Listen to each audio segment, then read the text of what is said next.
How you doing there? Welcome back to Babylon Talmud. Today we're studying Daf Pei Beis, Daf 82 of Masechta BavaBasra, friends. So funny. I think Masechta Kiddushin was like all of 81 pages, I think. We're not even halfway through BavaBasra yet. Okay. Fine. So, where are we? So we're going to start in Daf Pei Beis. Alright. Higdilu lo yishafe. Alright. What was this talking about? Okay, nu. Higdilu lo. Okay, gewaldig. So, right. Yesterday we had a Mishnah, Daf Pei Aleph Mid Aleph. And in that Mishnah we talked about that if you buy two trees, so if Shimon sells Reuven two trees, so Reuven buys only the trees, no land beneath, between, around, nothing, just the trees themselves. 3 trees, however, then he acquires also the land between them. And tomorrow's I think depending on where we stop today, but I'm pretty sure we're going to start with it tomorrow. We're going to talk a little bit about how much space exactly between the trees. But if Reuven buys 3 trees, then he gets the trees and also the land between them. And then we had said that in the case of the 2 trees, so then Shimon can't cut back the branches. In the case of 3 trees, he can. Okay, but that's actually not what the Gemara is going on, right? And then we said in the Mishnah that when we're talking about 2 trees where Reuven owns only the trees but no land, so whatever grows above ground essentially, which is what we're going to get into now, so we'll go to Reuven, the buyer, and whatever is below ground is going to go to Shimon, the seller. Now if Reuven buys 3 trees, then he gets the land also, so then whatever is above ground as well as below ground would be Reuven's. Okay, now, so says the Gemara, Heichidami min agezos. What does it mean? Anything that grows from the trunk is Reuven's. Heichidami min asharashim. What does it mean that whatever is from the roots is Shimon's in the case of the 2 trees?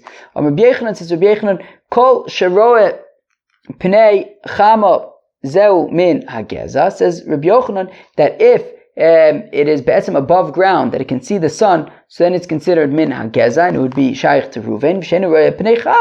And something that cannot see the sun, i.e. below ground, so zeu min ashoroshin, that is from the roots, and that would be shaykh to Shimon in the case of 2 trees. V'leichush dilma maska ares sirton v'omar lei Tloso zabinas li v'isli aro.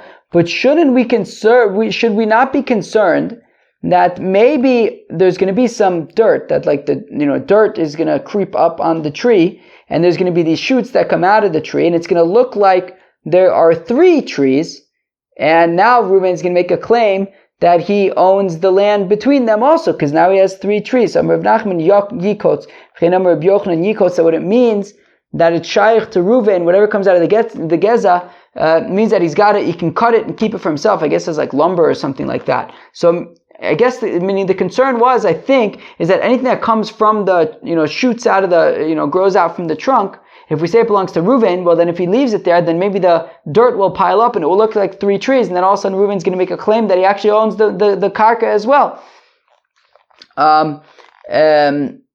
So we say, well, anything that grows from it, Reuven would have to cut and take for himself, I think is the point. Amr of Nachman says, Rav Nachman Nikitinon dekel ein lo geza, says Rav Nachman that a palm tree does not have this halacha of geza, that the shoots would belong to Reuven. So Rav Zvid lemeimar, so Rav Zvid thought to say, Nikitin, where am I? Ein lo geza lebaal dekel. So Rav Zvid assumed that what it means is that if Reuven buys a palm tree from Shimon, so then he doesn't have the halacha that the shoots from the trunk would belong to him, would belong to Reuven. Because since a palm tree, as we learned about 2 days ago, since a palm tree is the kind of thing. So we talked about in, I guess, the previous Mishnah about if you sell like an olive tree for lumber, so you leave 2 branches and then it'll grow back. So a palm tree, though, we said that there's no such thing as growing back by a palm tree.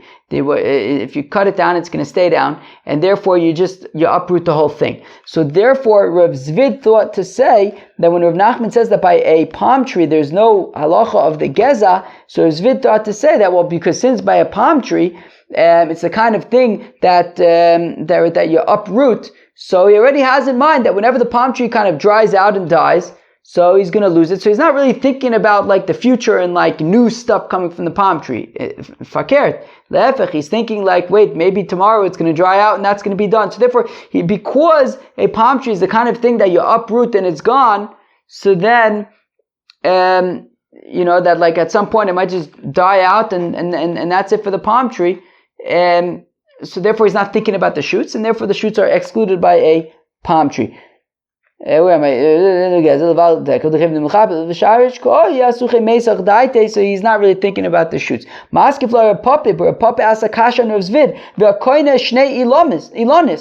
But what about our Mishnah? Our Mishnah talks about when Reuben buys 2 trees. Now, if those trees die, he's done. Because 2 trees, he doesn't get any property. He can't replant the trees. And yet, that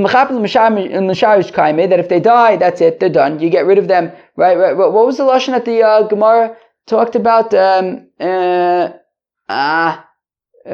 miyakar. Oh man, where was that lashon? The miyakar. Yeah, it was by that whole thing about mocher bayin yafe, mocher bayin ra mocher. So I guess it was in the previous. Yeah, what's this? Come on. Come on. Yeah. Akor ilancha shkol v'zil. I find Aleph Mebez, but also came up in other places. Akor ilancha shkol v'zil. That if any of those trees die because he only bought 2 of them, so he doesn't get any karka, so that's it. So therefore, even though our Mishnah is talking about the Reisha where Reuben buys 2 trees, and if those trees die, it's done. So he knows that if anything happens, if tomorrow those trees die, he's done. And yet, our Mishnah is talking about that there is this concept of geza. So therefore, a Papa asked Rav Zvid, it apparently, even in situations where you have to uproot the tree, where if the tree dies, you're done, still there is a concept of geza. Selam Papa rather says Papa ain't no geza levaldeko lefisha ain't motzi geza. The reason why Rav Nachman says that specifically by a palm tree there's no din of geza is because it's uncommon for a palm tree to have those like shoots. A palm tree usually the fruits what it produces are at the top of the palm tree, not at the bottom.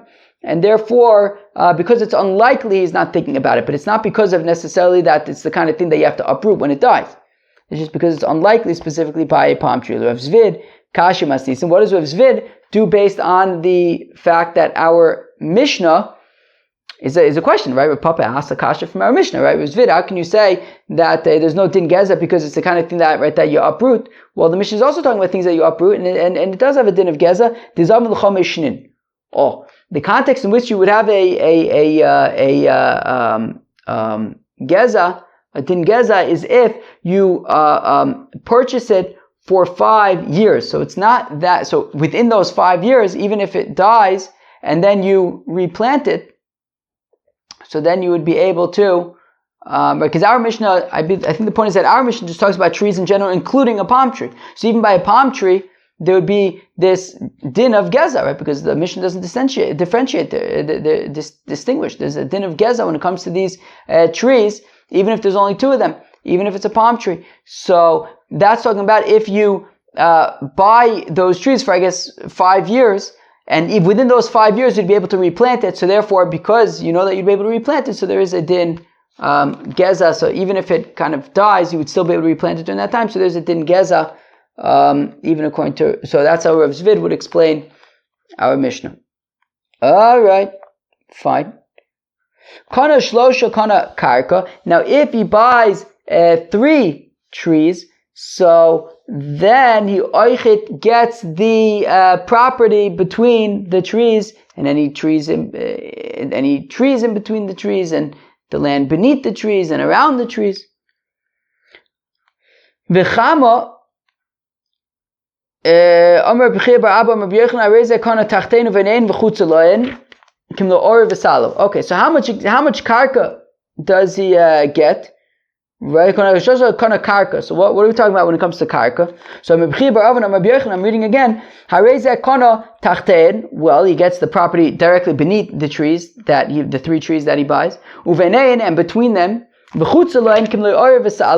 also outside of the trees, enough space for a picker to be able to stand there with his basket.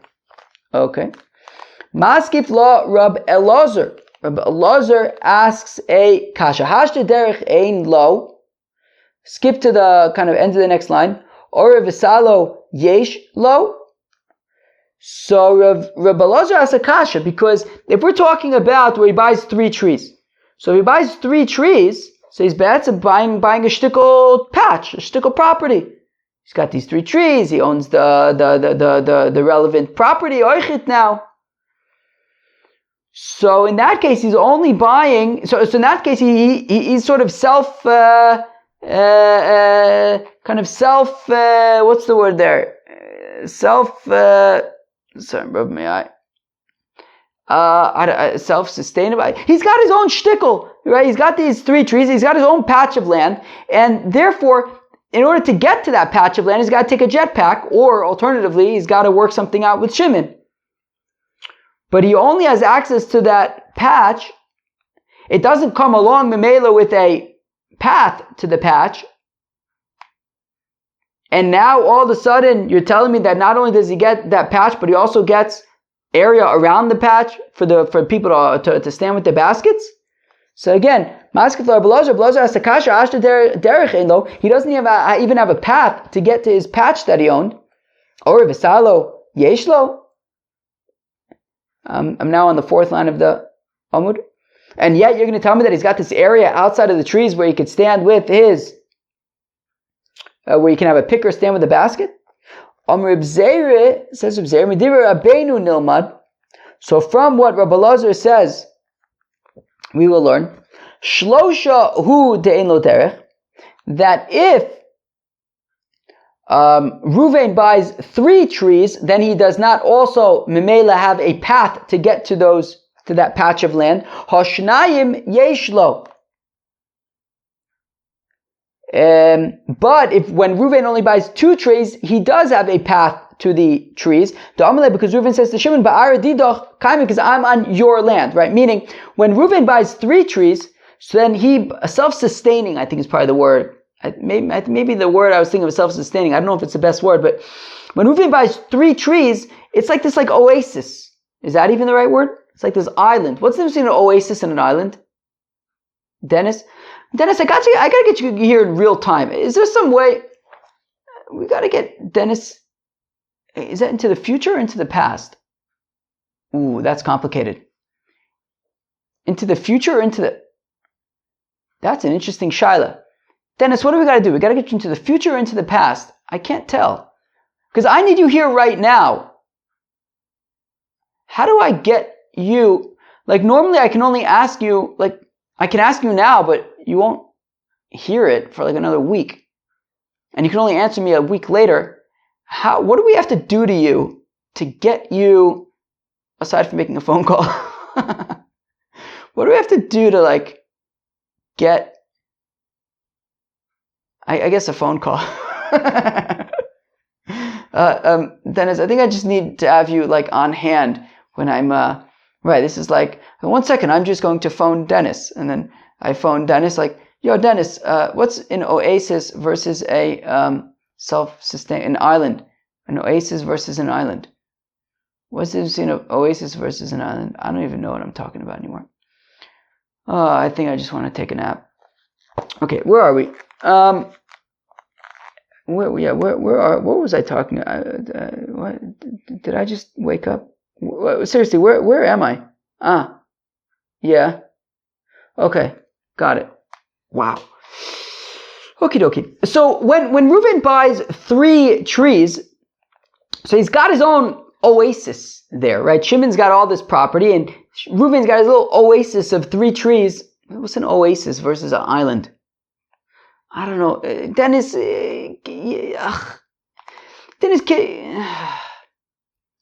right, what's an oasis versus an island? All right, I'm going to go with the oasis, and Dennis, in a week from now, you'll let us know.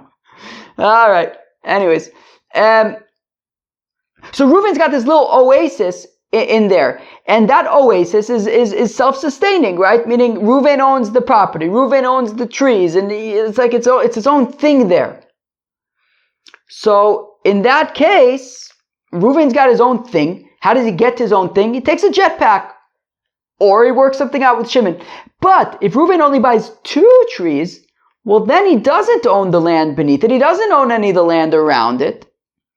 Everything's Shimon's. He just owns 2 trees. That's it. So therefore, Reuven says to Shimon, look, anyways, I'm already dependent on you. You're already providing me with the land that's nurturing my trees.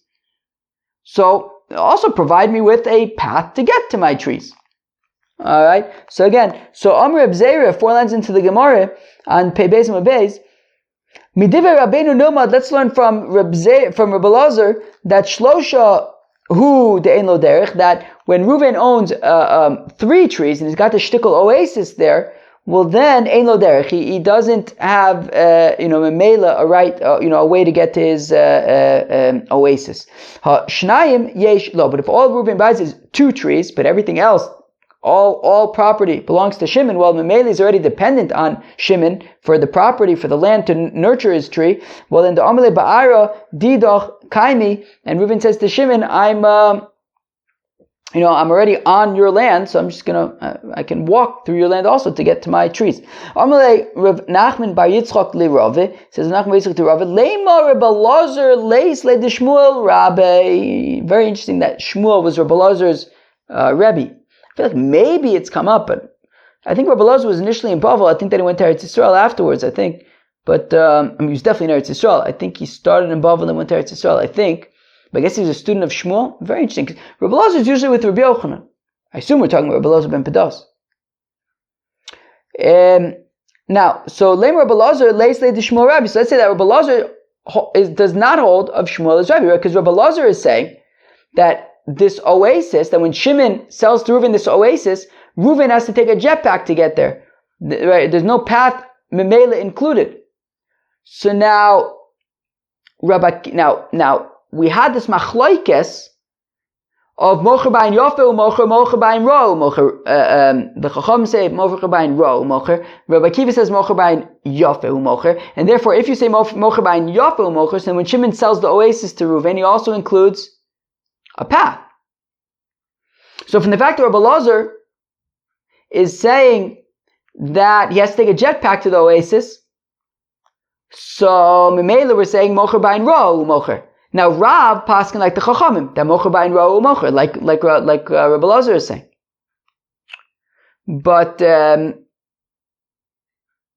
Shmuel had said that the Lachas of Rabbi Akiva, that mocher bayin yafu mocher, and it sounds like Rabbi Elazar, who's saying they has to take a jetpack to the oasis, is holding like the Chachamim, i.e., like Rav, not like Shmuel, who held like Rabbi Akiva. Okay, the Amar Shmuel, that Shmuel says the Lachas of Rabbi Akiva, that the Lachas of Rabbi Akiva, the Amar mocher bayin yafu mocher, that a seller sells with an ayin yafe. And therefore, if it was like Shmuel, who passes like Rabbi Akiva, so then when Shimon sells the oasis to Reuven, he would also include a way for him to get there. And from the fact that we're saying that that's not included, it must be that Rabbi Elazar does not hold like Shmuel. It holds like Rav, I guess, who passes like the Chachamim, that mocher bayin ro mocher amalei. So Rav responds to Nachman Bar Yitzchak. Where am I? So mocher bayin yafe mocher. So amalei lo misukma masnisin ki Rabbi Akiva. Well, this Mishnah is pashut not like Rabbi Akiva. So meaning Rabbi Elazar is explaining this Mishnah. This Mishnah is the opinion of the rabbis, not the opinion of Rabbi Akiva. How do we know it's not the opinion of Rabbi Akiva? Mimai, how do we know? The Mikatani. From the fact that the Mishnah says, Igdilu Yishape.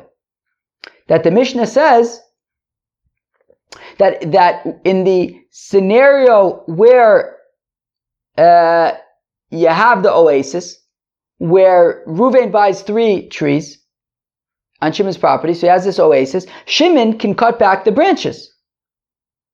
And if it enters mind that it's Rabbi Akiva, why would Shimon be able to scale back the branches? I thought Ha'amar Mocher B'ayin Yafeh Mocher, that when Shimon sold the trees, the oasis to Reuven, he sold it B'ayin Yafeh, i.e. that you should be able to the branches can grow as far as they grow.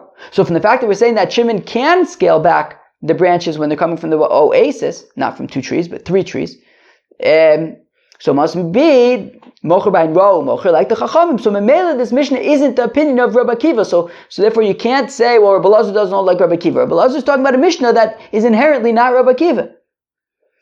So Amrle, so Rav Nachman Yitzchak responds to Rav, Eimer de Amar Rabbi Akiva. One second, I will say that when Rabbi Akiva says Mocher B'ayin Yafeh Mocher Kabe Bor Vadus, that's by a pit or a cistern, that they don't negatively impact, they don't weaken the land at all.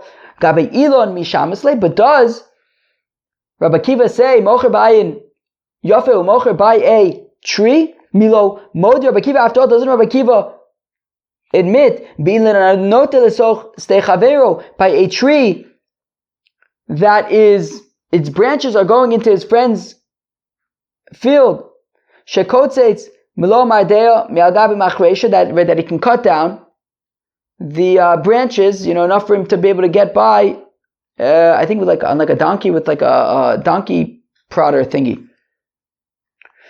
So therefore, when it comes to trees, Rabbi Akiva, it doesn't necessarily say Mocher B'ayin Yafeh Mocher, and therefore our Mishnah, which is talking about Shimon being able to scale back Reuven's trees coming from his oasis, Rabbi Akiva could also agree with that. So the Mishnah could still be Rabbi Akiva as well. It could be like everybody, according to all opinions. And still, Rabbi Elazar is saying, Mocher B'ayin Ro Mocher. Okay, so it could be that Rabbi Elazar does not hold like Shmuel. Tanakavasa de Rabbi Chia bar Abba, we have a brisa like Rabbi Chia bar Abba. Meaning, what did Rabbi Chia bar Abba say? That's from the beginning of the Gemara, right? Yeah, that's what Rabbi Chia bar Abba had said. And we have a brisa supporting him. That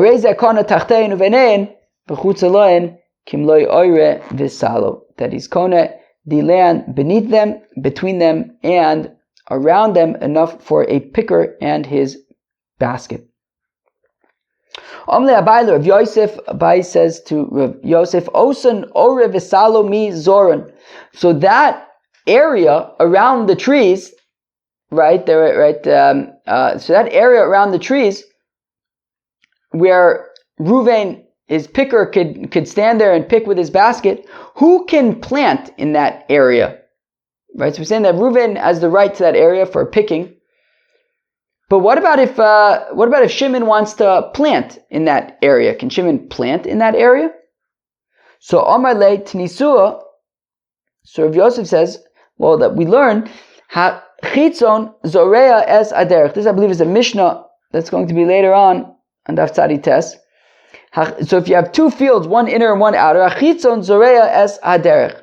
So the one who owns the outer field is allowed to plant even on the path that the owner of the inner field is going to take to get to his inner field. Reuven can nonetheless, a person on the outer field can nonetheless plant there. So therefore, I would say the same thing over here, that even though Reuven has the right to the area outside of the trees for picking purposes, but Shimon can still plant there. Omle midami, Abai says, but these 2 examples are not analogous. In the case of the 2 fields, the person who owns the inner field loses absolutely nothing by the person owning the outer field planting on the path that he takes to get to his inner field. But over here, Reuven, who owns the oasis, he does lose out if Shimon plants around in the area around the trees. The Amalei Kamitanfe Pere, because Reuven's going to say that if the fruits fall on your planting stuff, they're going to mess up my fruits. Rather, it's more analogous to the Seifa, I guess, of that Mishnah, that neither one of them could plant in that area. Tani Kavasi da Abaye, we learn a brayso like Abaye, Areze Kono, Tachtein, Uvnein, V'chutzulen, you cornered the trees, what's beneath them, what's between them, what's outside of them.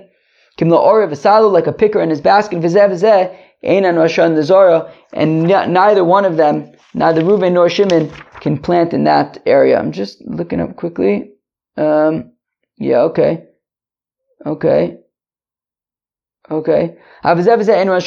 you go. It's the end of that Mishnah, Daf Tzadi Testament base.